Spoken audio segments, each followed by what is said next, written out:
crafters, kids, anyone can use it. Acrylic paint is known for its wide range of colors, its incredibly fast drying time, its easy cleanup, and the overall ease of using it. So let's get into it. What exactly are acrylic paints? Acrylic is a water-based paint.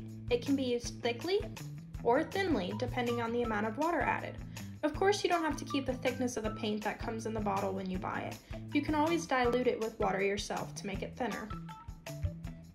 Acrylic paint was first truly made in the 1950s as interior wall paint. Bottles eventually began to be commercially sold and artists began to use them.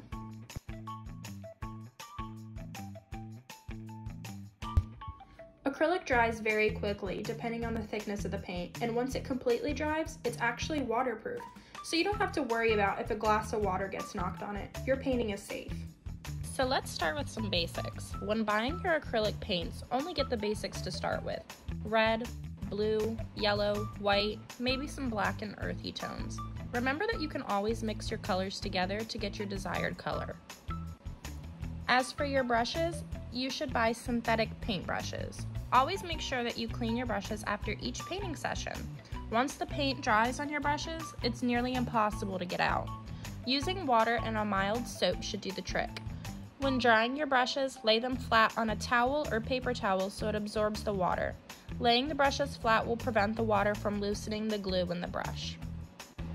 After your brushes have dried, store them in a jar or vertical container with the bristles facing up. If you face them downwards, the bristles will get bent. Remember to pick up a paint palette too. If you forget one, that's okay too. A porcelain plate will do just fine.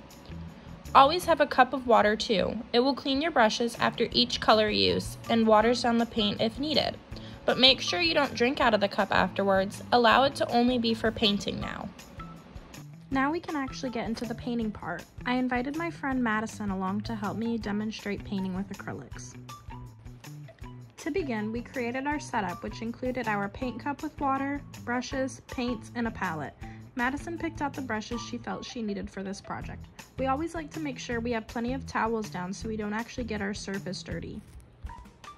After the brushes were picked out, we poured the paints out. Madison accidentally poured a little bit too much black and green paint out, but that's okay. We started to pour our base color directly onto the canvas. It's important to make sure your brush strokes are even and in the same direction. We ended up needing to add a second coat onto the canvas in order to not have any white from the canvas visible. Afterwards, we used a hairdryer to help speed up the process of the paint drying. Although acrylic dries fast, sometimes we get impatient and want it to dry even faster.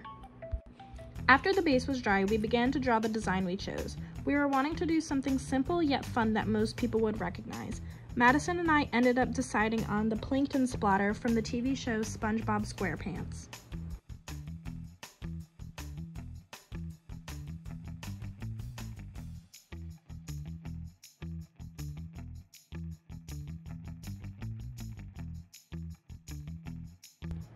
Madison began by painting the outline.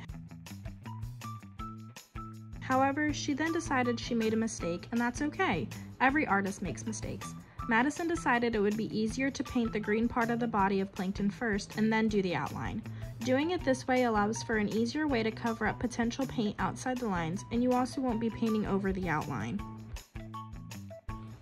After the first coat of green was completed, we used the hairdryer again to dry the paint and went on to our second and eventually third coats.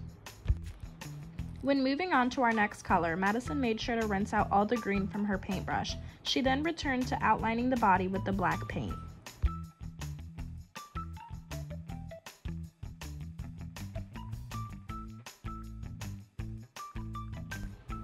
And here is where another mistake was made.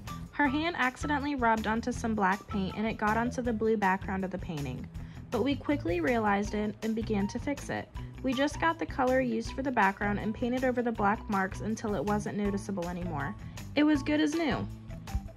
At this point, we were almost completed, and then she went on to paint the mouth and the eyeball of Plankton.